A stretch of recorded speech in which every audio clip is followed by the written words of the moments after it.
intervient tout de suite après que l'on ait pris une décision de faire un projet. Tout est à inventer et tout est à construire. Nous nourrissons la décision, nous la construisons et ensuite nous faisons, le travail d'écriture de la partition qui va être jouée ensuite par un architecte, des bureaux d'études, des ingénieurs, des paysagistes, des scénographes, des acousticiens, etc. C'est souvent des projets qui sont culturels, très souvent, mais pas que, qui sont délicats à écrire, donc en fait à définir, une sorte de méthodologie qui est assez fine à mettre en place pour que justement on puisse prendre l'état des besoins des gens ou du client et faire en sorte qu'ensuite on puisse les retranscrire en un ensemble qui soit très cohérent, très facile à comprendre pour les architectes et puis en dernier ressort évidemment que le projet fonctionne très bien, surtout que le public soit content et le reçoive bien. Voilà. Donc ça peut être une médiathèque, ça peut être un théâtre, ça peut être un musée, ça peut être une salle de concert, ça peut être un quartier. Par exemple, on a fait le programme du MUSEM. C'est un projet qui est maintenant qui a quelques temps. On a aussi fait la restructuration du centre Georges Pompidou, y compris son musée. Et puis on a travaillé sur des musées plus petits, comme par exemple le musée de la chasse et de la nature à Paris. Pour Rouen, pour notre projet, pour Voisines, il faut aussi que ça résonne dans le cœur des gens, dans un quartier.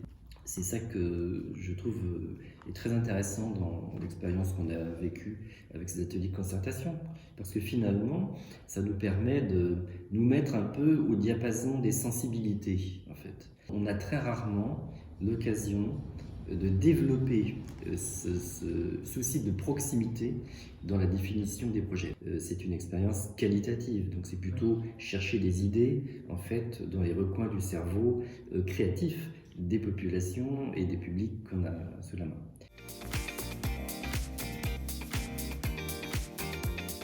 Je pense que ce sera un musée qui sera assez intime. Donc il aura ce souci du récit en profondeur, en proximité avec le public. Ensuite, ce qu'on a compris, c'est que les publics voulaient sans doute beaucoup, et plus qu'ailleurs, pouvoir visiter en famille. Donc il va falloir que l'on puisse délivrer un message suffisamment simple.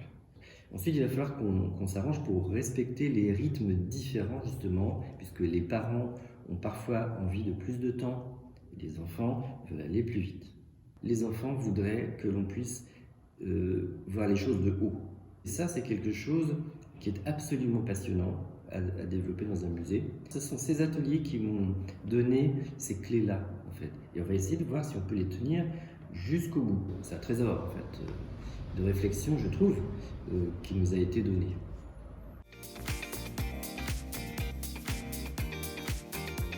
C'est un jardin qui sera un peu comme le musée, une pièce du musée à vivre. Le jardin doit être un parcours, être lui-même porteur de sens, en liaison avec le musée, mais également proche du terrain, proche du quartier.